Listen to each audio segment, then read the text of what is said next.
Hi guys, welcome to baby led weaning recipe.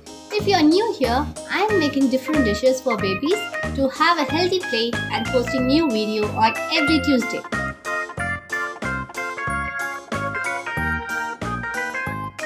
For this recipe, take 1 small carrot peeled and grated, 1 small radish peeled and grated.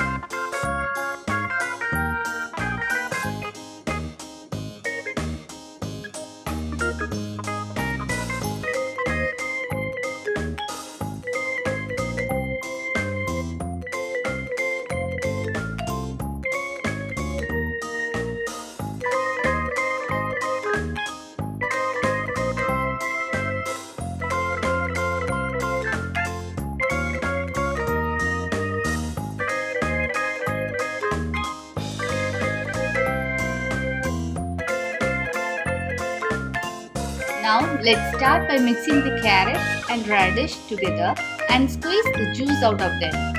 In a large mixing bowl, mix the carrot and radish together with the egg white part.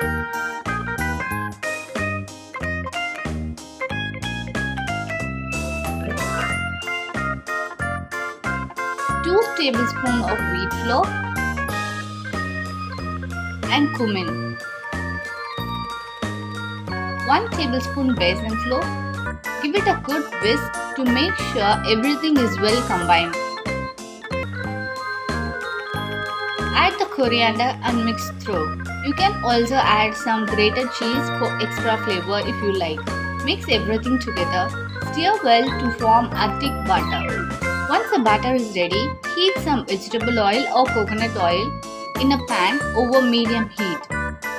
Using a tablespoon, drop spoonfuls of batter into the hot oil and gently press down with the back of the spoon to form small fritters. Let the fritters cook for about 3 to 6 minutes on each side until they are golden brown and crispy. Once cooked, transfer the fritters onto the plate.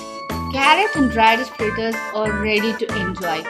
They make a perfect finger food or snack for your baby, packed with nutritious veggies. Remember to always test the temperature of the fritters before serving them to the baby to make sure they are cool enough to eat. Don't forget to subscribe to get new baby recipe every week. Share to your friends and family if they are going to be useful with this channel. See you on next video. Bye. Thank you.